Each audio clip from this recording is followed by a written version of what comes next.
All right, so this is Physics 201. How many of you are chem majors? And most of the rest of you are geomatics, is that right? Geomatics? Y'all are chemistry? Yes. Is that right? Okay, but you're biology, right? Any other biology majors? No? Okay. All right, well, I want to do a few things first. I always start at the beginning of the semester with sort of what I did over the break. And so I have a few pictures from over the break. So we'll go through that for just a few minutes. I want to take some photos of you guys so I learn your names, and then we'll go over the syllabus for just a few minutes, and then we'll get started on some of the stuff.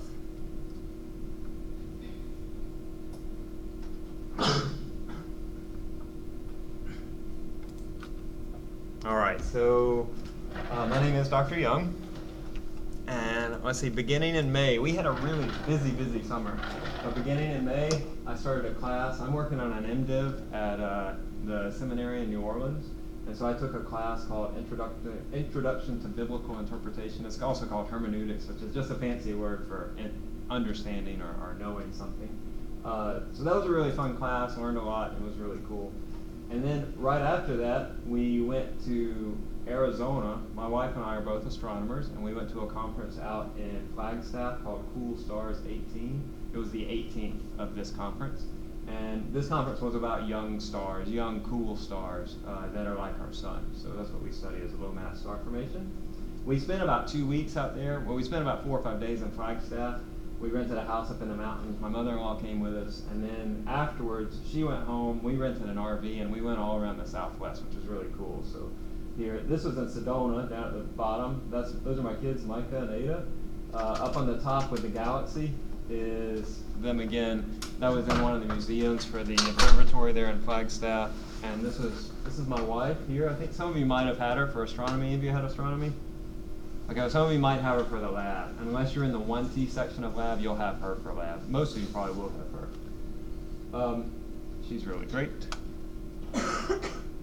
Or if you don't think she's great, just keep it to yourself. You can tell somebody else, don't tell me.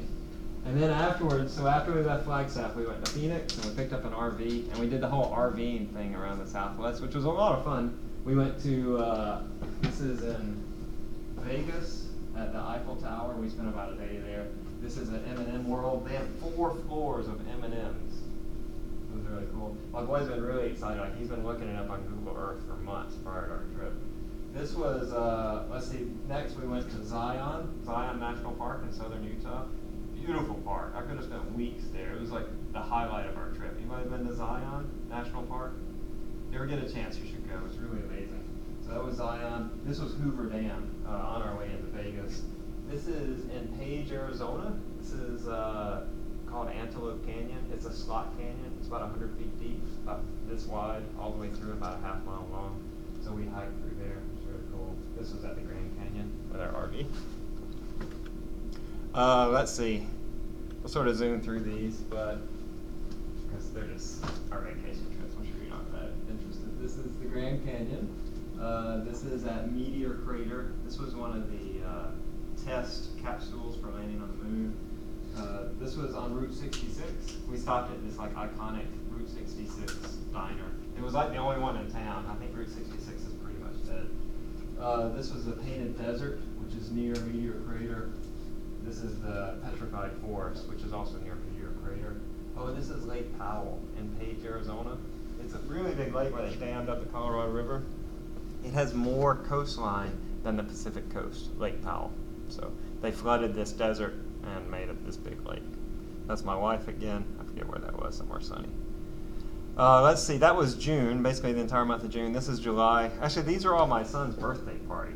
So this is my little boy. We did this like scavenger hunt type birthday party for him. He turned 9, where he and his friend got in the van and we handed them an envelope and had like a riddle or something about where we were going to go. And each time we went there, we'd give him another envelope, and then that was where we went. So like this was on the scavenger hunt. We went to the library on campus. They had a cool Disney exhibit or whatever. Went to Bing Cherry, went to Santa Fe for dinner, went to the swimming pool down in town, and we went to Dollar Tree. You give a 9-year-old $3 at the Dollar Tree, and it's like an hour of fun for them. So that was his birthday party. We went to the Stennis Space Center recently, They have this really cool museum. Saw some of the test rocket facilities. We built a climbing wall on our treehouse at home. I don't know if y'all can see this, but built a climbing wall where they can climb up. That's my little girl climbing. And we made these cool splatter t-shirts. These are like bleach splatter t-shirts where you put something on the shirt and then you spray it with bleach and then you take the thing away. Yeah, so that was our summer. I want to hear a little bit about you. Actually, I read once that right now what we're gonna do is we're gonna take pictures of y'all, and in that time I want you to take out a blank sheet of paper, and while you're waiting for your name to be called, I want you to answer a question. I read this article recently that if you ask students about what motivates them to go to school, then it really improves their performance throughout the semester, that they tend to spend more time. So if you think about your philosophical reason for going to school, like, you know, I want to advance a career, I want to better myself, whatever, I want to learn about blah, blah, blah, then it really improves the sort of your mindset going into the semester. And they propose these, in this article, they propose these questions that you should be able to answer. Let's pick one. Any one of these stand out to you? Actually, no, before we do that, I'm sorry, we'll come back to this. I've also read once that students like to interview their professor, so I'll give you about 5 minutes, and you can ask me questions, about 3 to 5 minutes, and you can ask me questions, all right? Not about the class, we'll get to that, but just any question that you want to ask me. Now's your time. Yeah, Michael, right? Yes. Yeah. What else have you done besides being a professor? I don't know, I'm a dad, my husband. I was in the Navy for a short time. I was an RA for a while. I worked in a tire shop when I was a kid. My dad worked at a tire shop. I worked there with him for like 5 years. What else? I raised basset hounds when I was a kid. You know, the long sausage dogs with big ears. I raised basset hounds when I was like 10. That's about my life, I guess. Yeah. All right, Daniel. What you doing in the Navy now? I was in the academy, actually. I went there for 2 years, so to say I was in the Navy was a bit of a stretch, but I was in the academy. I was in school, so. But in the academy, you can get out after 2 years. I did that. You're in the Marine Corps, is that right? Army. Army, okay. Why did you get out the Navy? I wanted to go to graduate school, and while you, huh? I know they would have, but coming out of the academy, it's less common. And I wasn't a real great student, honestly, and I don't think I would have gone to graduate school. I was going to go into submarines, which I really liked. It was a lot of fun.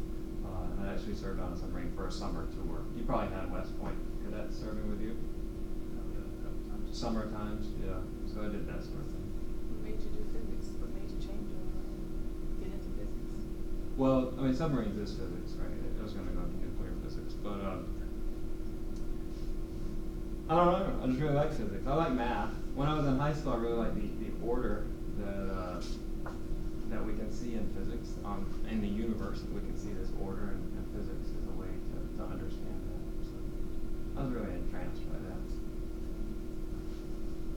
What other questions are there? What's up, Caesars? Low mass star formation. Went to the University of Texas at Austin. I did a lot of submillimeter and infrared observations. So when we look at the electromagnetic spectrum, you know you have visible light, and then on the low end you have submillimeter light and infrared light, and observe low mass star forming regions in the submillimeter and infrared. And from that you can discern a lot about the mass distribution of star forming regions. We'll talk a little bit about that as the semester goes along. All right, 1 or 2 more?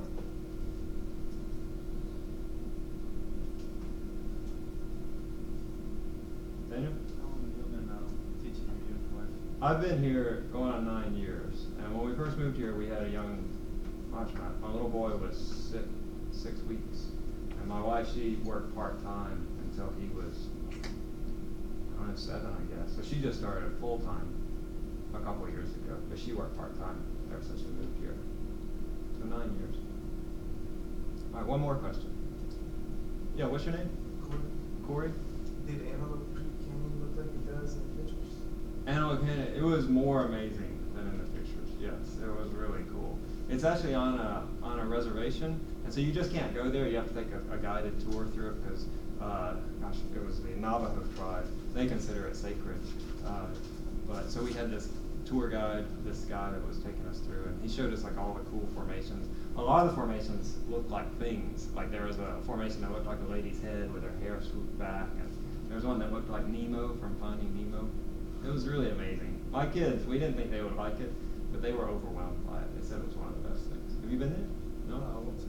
Yeah, you should go. It's in Page, Arizona, just outside of Page, northern Arizona. All right, folks. So let's go back to those questions. We're just going to pick one of these. And while I'm calling you up to take pictures, I want you to answer one of them. Let's see. Which one do y'all see one that stands out to you?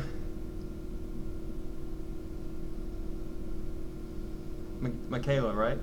Yeah. Which one would you like to answer?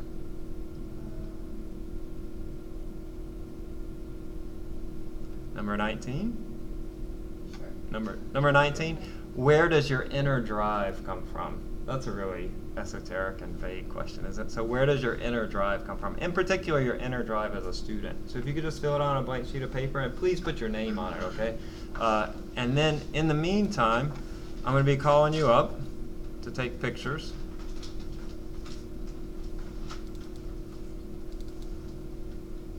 So here you'll find your name. It's alphabetical. You'll find your name. Please come and stand underneath your name. So Courtney, you're going to come and you'll stand right here, and then Chase will stand right next to you. And on and on. And those of you that are waiting a sentence or two, where does your inner drive come from? Particularly your inner drive as a student, or whatever it is that you're doing here. Chemistry, biology, geomatics. Let's see, Chase, Brandon, y'all can spread out a little bit if you like. You're okay. All right. Guys, these aren't going to go on the internet. I print them out and I put them in a notebook, so no worries about that. Okay, ready? 1, 2, 3. All right. And Daniel, if you'll just hit the arrow on the keyboard over there, just go to the next one.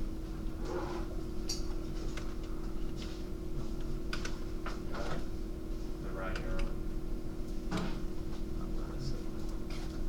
I got it. It's sort of funny. All right, Corey, Zhang Young, Jean-Marie is not here, Zach.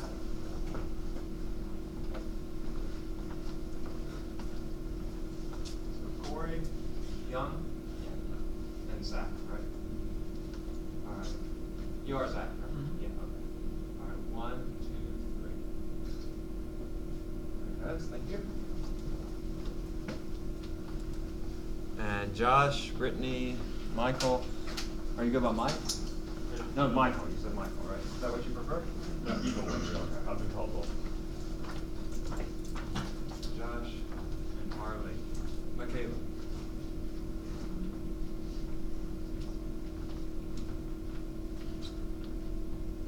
All right, ready? 1, 2, 3. Thank you.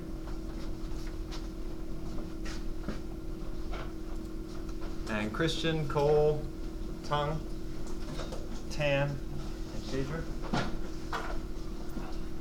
Tung, right? Tung? Yes.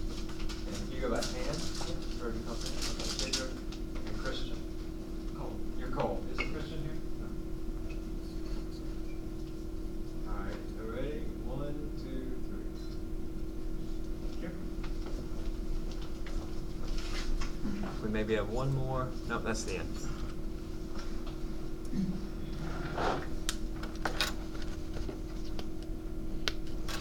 All right.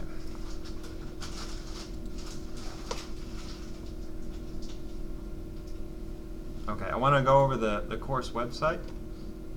So I sent this out to you once before. Has everybody seen this website at some point, at least in passing?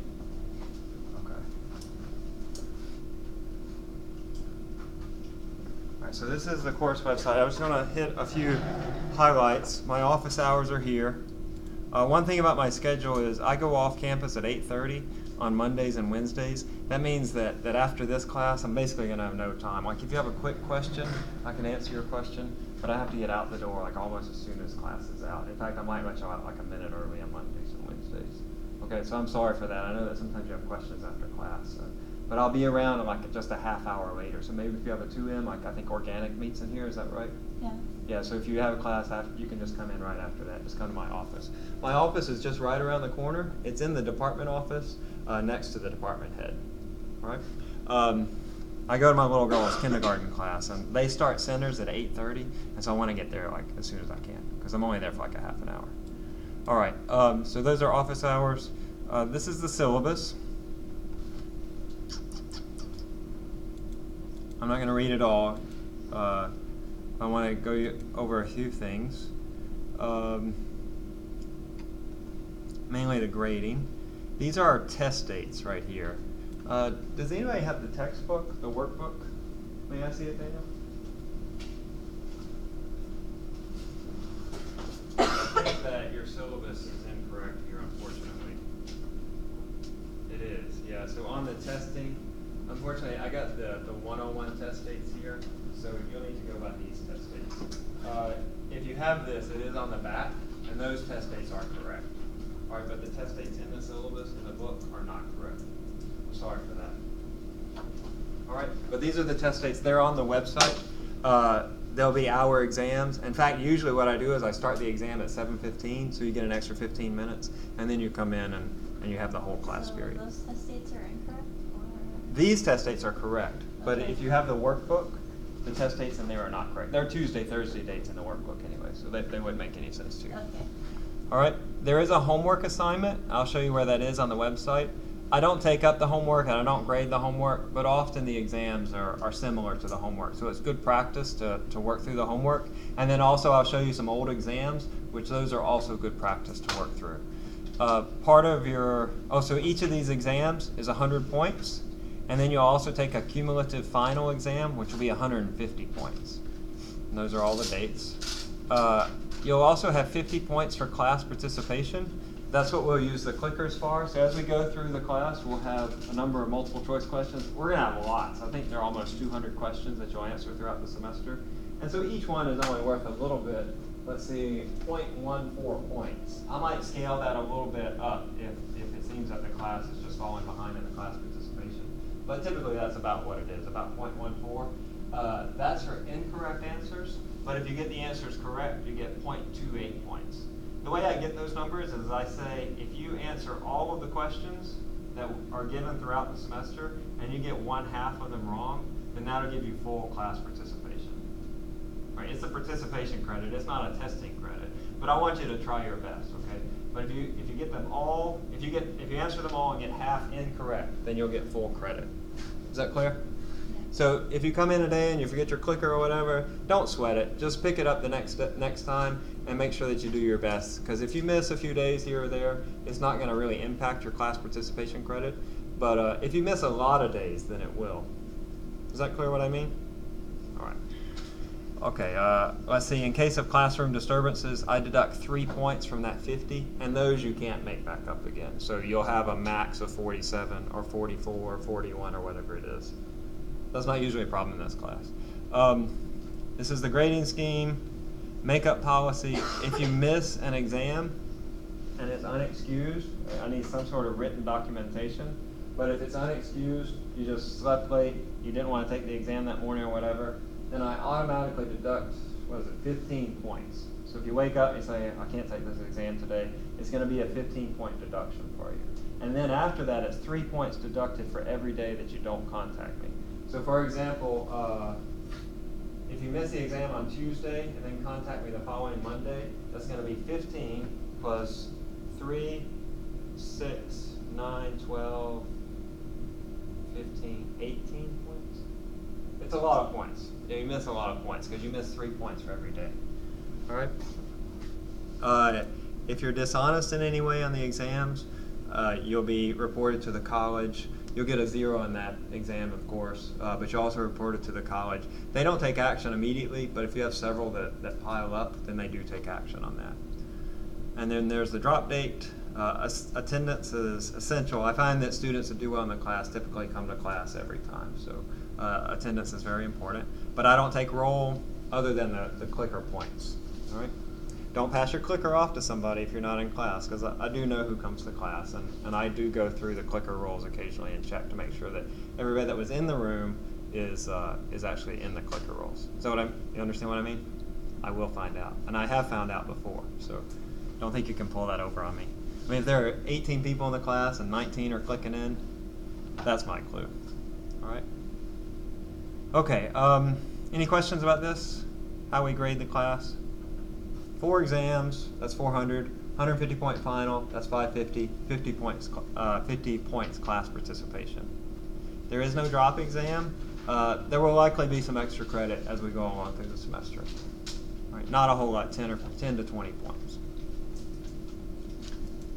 All right, but there are a lot of assessments. So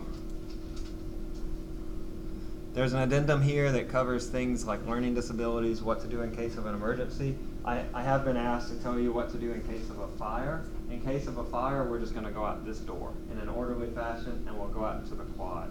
It's very likely that we will have a fire alarm sometime this semester. It may fall during this class, it may not. But we'll go through this door and all stay together so I can take a count. All right? You can leave all your stuff here. It'll be okay. All right.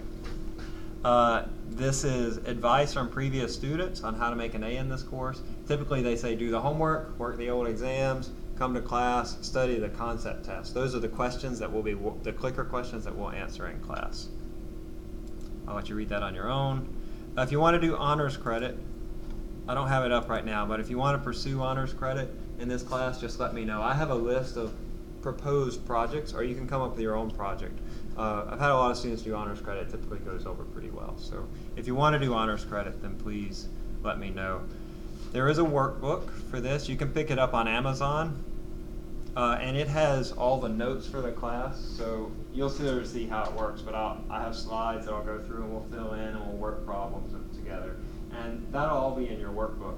Of course, I don't require any book for any student, but I think that you'll find this really useful. It also has old exams in the back and all the clicker questions that we'll ask in the back. So if you want to look at those before class, you can do so there. These are some of the questions that I'll ask during class. After I ask them in class, I'll post them here with the answers. All right, they're not up here now. However, if you want to find just the questions, you can download this, and it's just the questions only. All right, there's a couple more things. Here are the old exams. You can click on your class. This is Physics 201, and you can find all the old exams that I've ever given. This is good practice for you to prepare for the exam that we're going to take.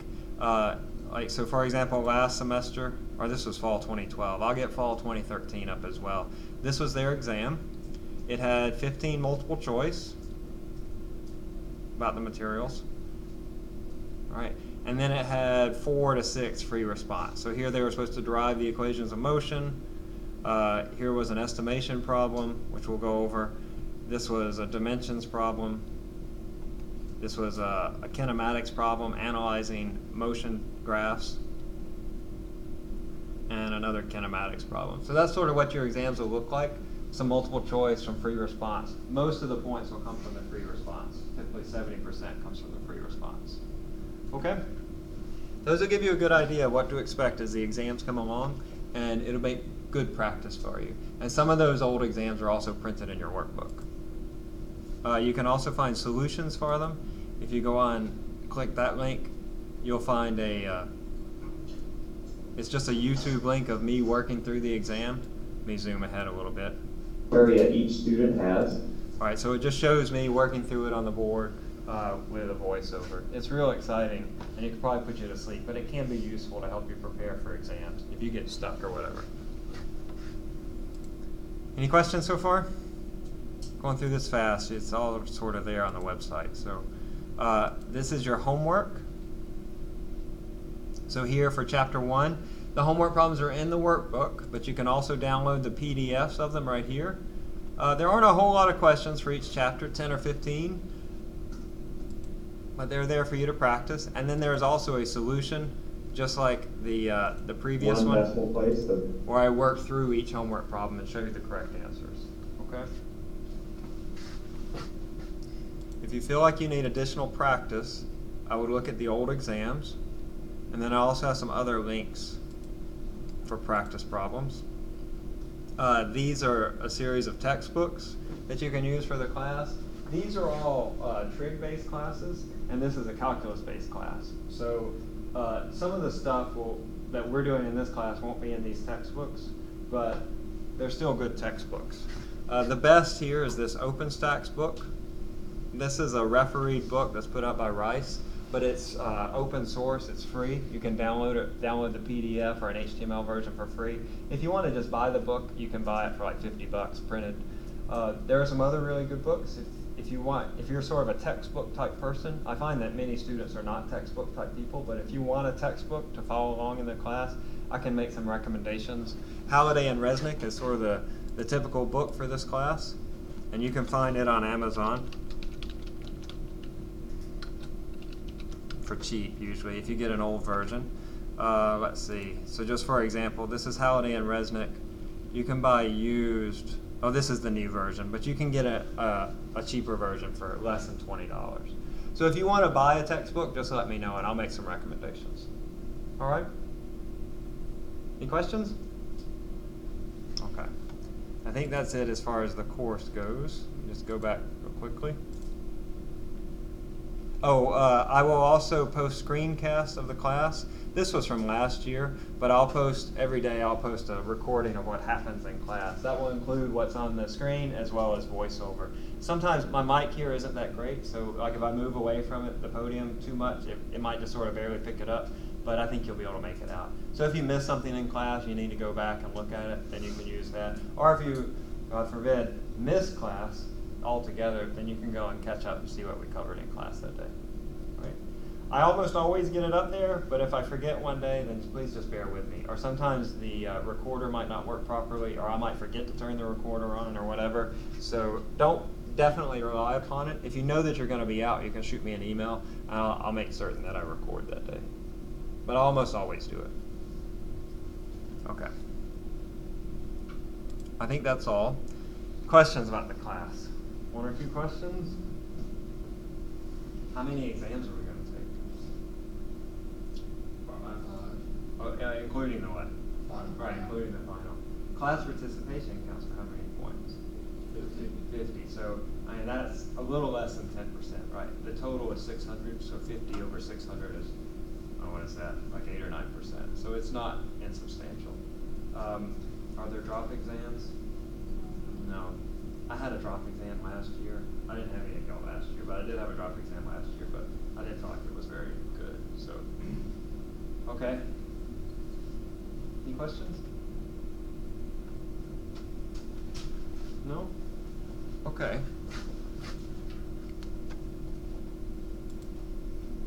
Oh, there was an equation sheet here. You won't get an equation sheet right away because there aren't really that many equations. But once we get into rotation, I'll give you an equation sheet, and this will be what you'll have. But it's not really until the end of the semester.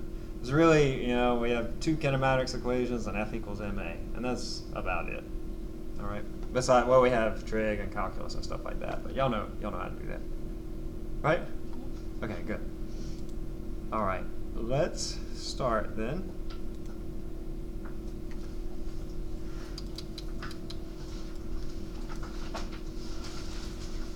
Oh, can I have your papers?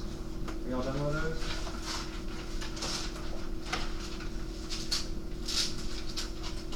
Right here. So it's your name again. Yeah, your name. Yeah. Young. And 10. Which Chase. Yeah. And Daniel. Is that what you go by, Daniel?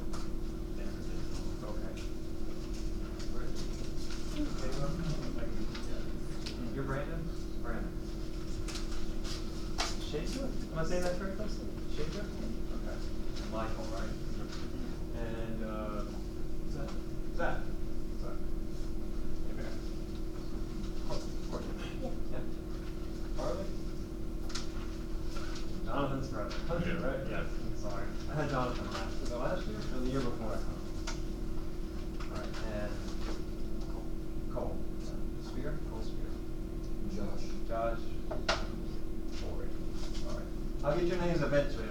take me a few days, but I'll get them. So you'll just bear with me.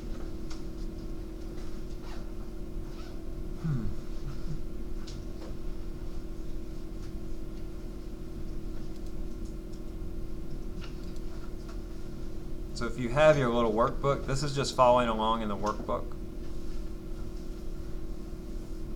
Well, where's my thing?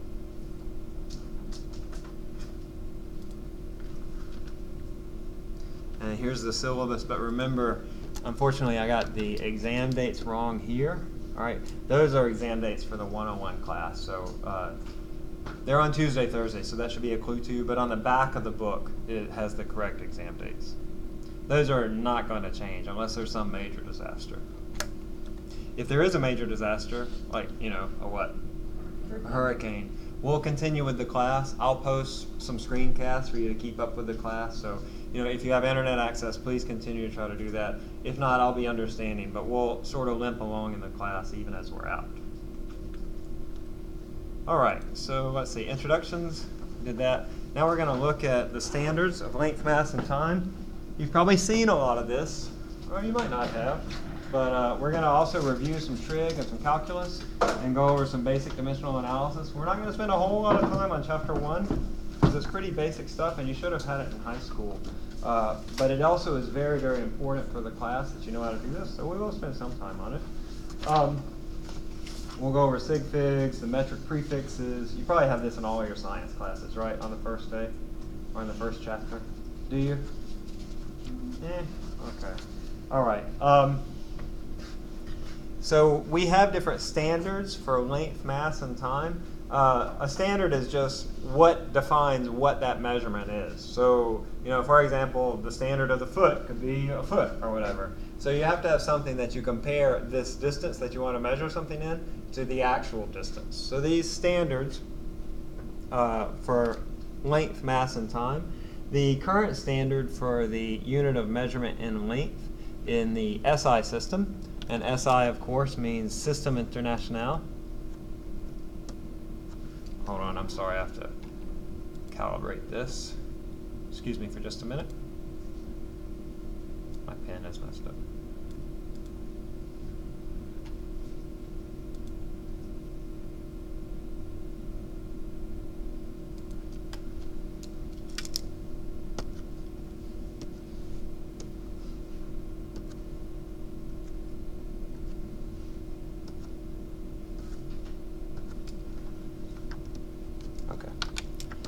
SI is System International, or the International System of Measurements. It's French. It's actually Système, I think, International. That might be spelled incorrectly. But anyway, it's the International System of Measurements. The current unit of measurement for length is what in the SI system? Come on, y'all know this. What is it? Meter. It's the meter, right. So the current unit of measurement is the meter. We abbreviate this with a lowercase m, but this standard has changed over time. In 1799, it was based on the distance from the equator to the North Pole. So it was 1/10,000,000th the distance from the equator to the North Pole.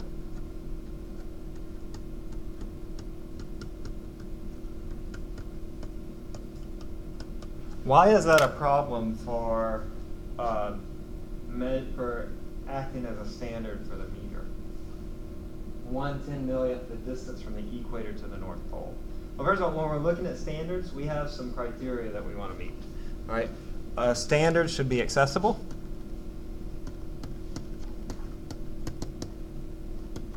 All right, so one criteria is that it just should be accessible to everyone. So everybody around the world should have access to it. Is the distance from the equator to the North Pole, is that accessible to everyone? Okay, yeah, maybe not. It sort of depends, right? Like, most people don't have the wherewithal to measure the distance from the equator to the North Pole, but the Earth is accessible to everyone. A second criteria is that it needs to be unchanging. So you can't have a standard that changes its length, right, in this case. So if I have a standard that's this long at one point, and then I come down and it's this long, that's not a very good standard, because from day to day, my meter is going to change. Does this distance change? The distance from the equator to the North Pole? It can change fairly significantly, right? It can change depending on where you measure it, right? If you go over the Himalayas or whatever, it might be longer. Or it can also just change sort of from day to day as the Earth shifts. It also has to be measurable. And this can be very difficult to measure to such accuracy so that you get a distance for the meter.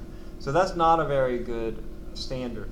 It needs to be accessible, it needs to be unchanging, and it needs to be measurable. Until 1960, the standard for a meter was the length of a particular bar.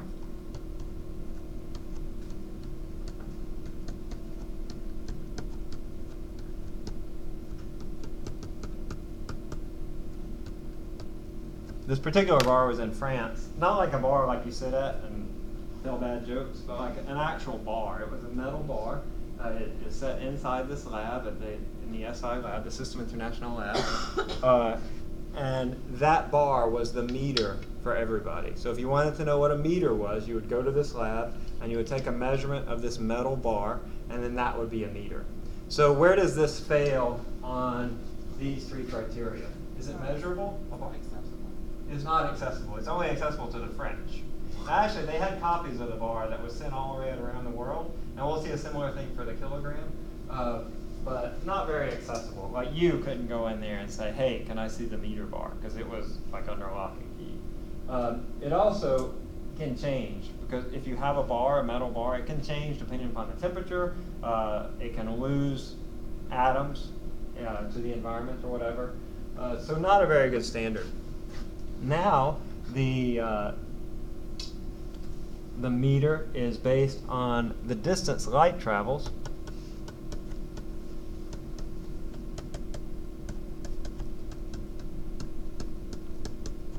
in a certain amount of time. That amount of time is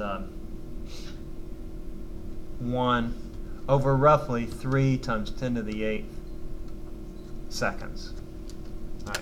That 3 times 10 to the 8th is the speed of light, which we'll use later in the semester. And the light will travel 1 meter in the inverse of that. So in 1 over 3 times 10 to the 8th seconds, light will travel 1 meter. And that's how we define a meter. Now, it's accessible because everybody has access to light. Right? It's also unchanging because as far as we know, the speed of light doesn't change. And it's also measurable because you can actually measure the speed of light pretty simply. Have y'all ever measured the speed of light? It's really cool, actually. It doesn't require that much equipment. You just take a rotating mirror and a few simple devices to detect the light, and you can find the speed of light. All right, so that's going to be our standard now for the meter, and it fills these 3 criteria. It's accessible, it's unchanging, and it's measurable. Now, for mass, we have a slightly different story. The current unit of measurement for mass is the what? Does anybody know in the SI system?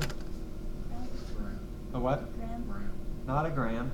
You're chemists, you think that's what it is, but it's actually a kilogram. Yeah, a kilogram. And within the SI system, there are a couple of subsystems. There's the MKS system. MKS stands for meter. What does the K stand for? Kilogram, and S stands for second. So within the SI system, there's the MKS system for meter, kilogram, second. And then there's also the CGS system. I know what CGS stands for? It's distance, mass, time. The C stands for centimeters, right? Grams and seconds. Now, astronomers often use the CGS system. Somebody else uses the CGS system. Who is that? Chemists often use the CGS system as well. I don't know why. But the basic SI system is the MKS. That's meters, kilograms, seconds. So the current unit of measurement is the kilogram. Kilogram is approximately 2 pounds or so, 2.2, I think, 2 1/4 pounds. You can pass around a kilogram. I've never seen it. Please just pass it around. The current standard for the kilogram is a particular cylinder in France.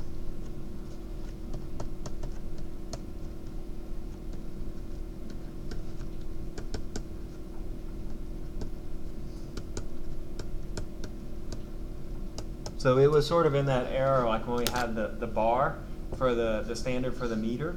And this has some problems as well. Go back to these 3 criteria, right? It's not accessible, it's measurable, but it actually turns out that the kilogram is changing.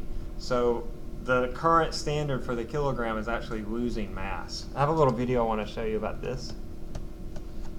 It turns out that as they measure the mass of these standard kilograms, they have these little cylinders that are sitting in a lab in France.